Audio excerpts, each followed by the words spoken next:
시내산에 이르다. 이스라엘 백성들이 홍해를 건넌 뒤 약속의 땅 가나안으로 직행하지 않고 굳이 남쪽으로 이동해서 시내산에 온 것은 하나님께서 출애굽 이전부터 모세에게 준 명령 때문이었다. 하나님은 그들을 약속의 땅으로 보내서 하나님의 나라를 건설하길 원하셨다. 먼저 하나님의 백성다운 모습을 갖춰야만 했다.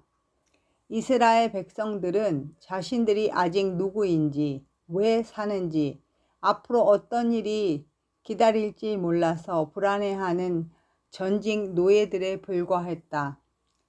하나님께서는 그들을 시내산 앞에 캠프를 치게 하시고 영적 숨 고르기를 하면서 전열을 가다듬기로 하셨다.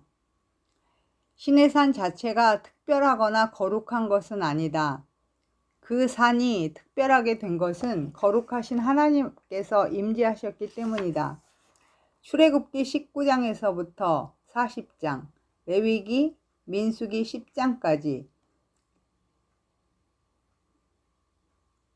시내산 앞에서 머물렀던 근 1년 동안 있었던 이야기를 다루고 있다.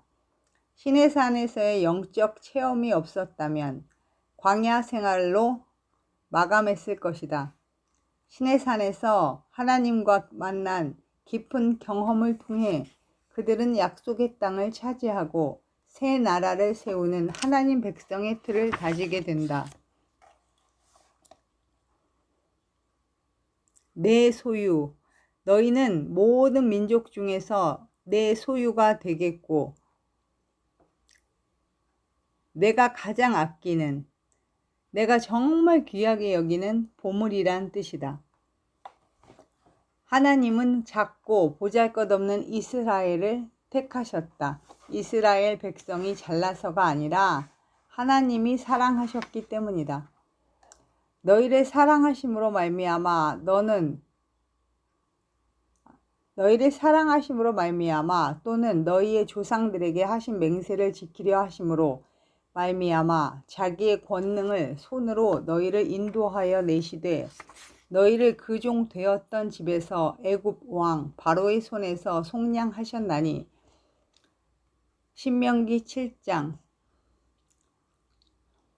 하나님의 소유, 하나님의 귀한 보물이 된다는 것은 실로 엄청난 특권이다. 그것은 곧 하나님이 우리를 특별히 돌보시겠다는 뜻이기 때문이다. 눈동자같이 보호해 주시겠다는 약속이다. 제사장 나라, 너희가 내게 대하여 제사장 나라가 되며, 제사장은 하나님과 백성들 사이의 중보자 역할을 한다.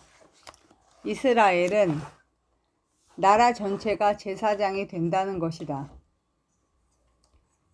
이스라엘이 하나님 앞에서 모든 민족을 구원으로 인도하는 중지의 역할을 하게 된다는 것이다.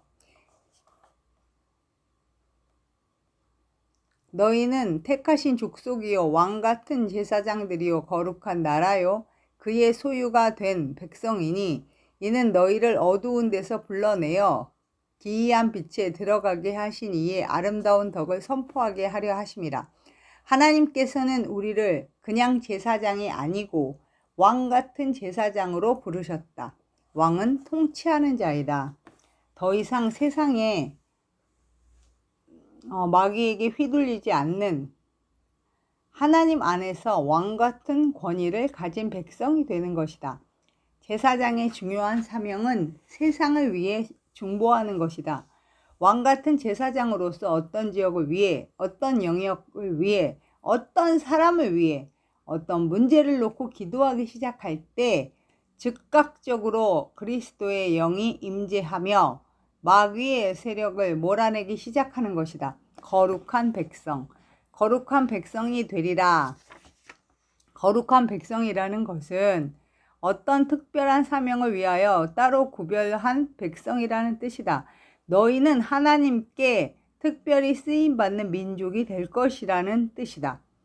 하나님이 우리를 쓰시고자 하는 목적, 아름다운 덕을 선포하게 하려 하심. 베드로전서 2장 9절. 너희는 내 보물이다. 너희는 제사장 나라가 될 것이다. 너희는 열방에 하나님의 영광을 선포하는 특별한 사명을 띤 거룩한 백성이 될 것이다. 하나님께서는 우리 인생을 향한 크고 놀라운 계획을 갖고 계신다. 하나님의 놀라운 계획을 분명히 알아야 한다. 그래야 함부로 인생을 낭비하며 살지 않는다. 세상의 화려함에 기죽지 않는다. 거룩하고 건강한 자존감이 생겨서 어떤 시련이 와도 강하고 담대하게 나갈 수 있다.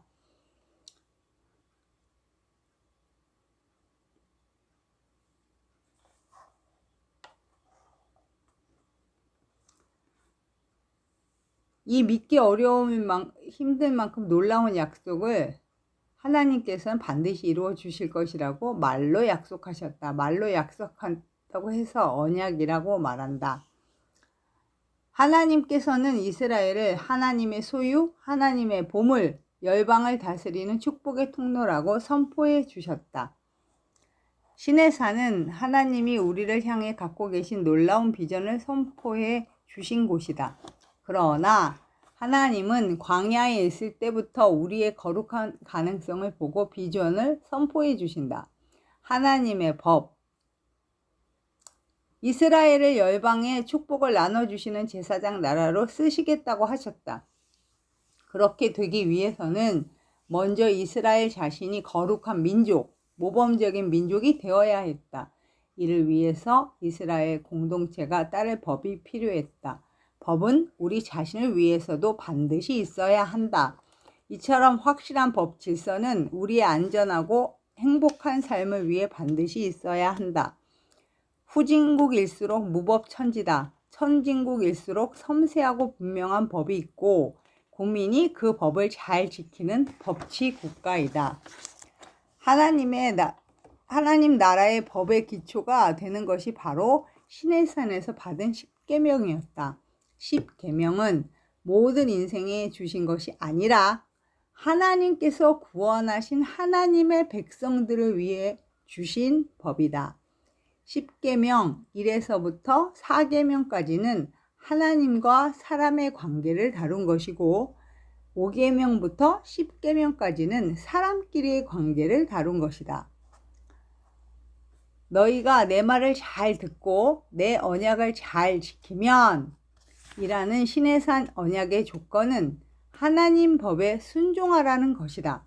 거꾸로 말하면 불순종하는 순간 언약이 깨진다는 뜻이다. 언약이 깨지면 언약과 함께 주어졌던 모든 축복도 깨진다. 하나님의 보호막이 떠나고 재앙과 저주가 임하게 된다. 하나님의 법은 하나님을 사랑하면 지키기 쉬운 것이다. 공동체가 잘 유지되려면 질서가 필요하고 그 질서를 만드는 것이 법이다. 성막. 어떤 상황 속에서도 항상 예배하는 삶을 가르치기 위해서 성막을 주셨다. 성막은 불완전한 인간이 완전하신 하나님을 만나는 곳이었다. 계속 이동해야만 하는 광야 여정에서 하루하루 살아남는 것은 전쟁이었다. 예배를 통해 그들은 동행하시는 하나님의 임재를 경험하고 하나님의 말씀을 듣는다. 죄를 짓고 실패해도 성막의 예배를 통해 그들은 회복되어 다시 새롭게 시작할 수 있었다. 성막 예배의 중심은 예수 그리스도다. 이스라엘은 단순한 혈연 집단이 아니다. 하나님을 섬기는 예배 공동체다. 구심점이 없는 단체는 힘이 없다. 하나님을 섬기는 예배 공동체다. 구심점이 없는 단체는 힘이 없다. 이스라엘 백성들은 그 중심에 하나님이라는 확실한 구심점이 있었다. 12지파는 다 각각 개성이 독특했고 생각이 달랐다. 그러나 그들이 하나가 될 수 있었던 것은 하나님의 성막을 가운데 두었기 때문이다. 아멘.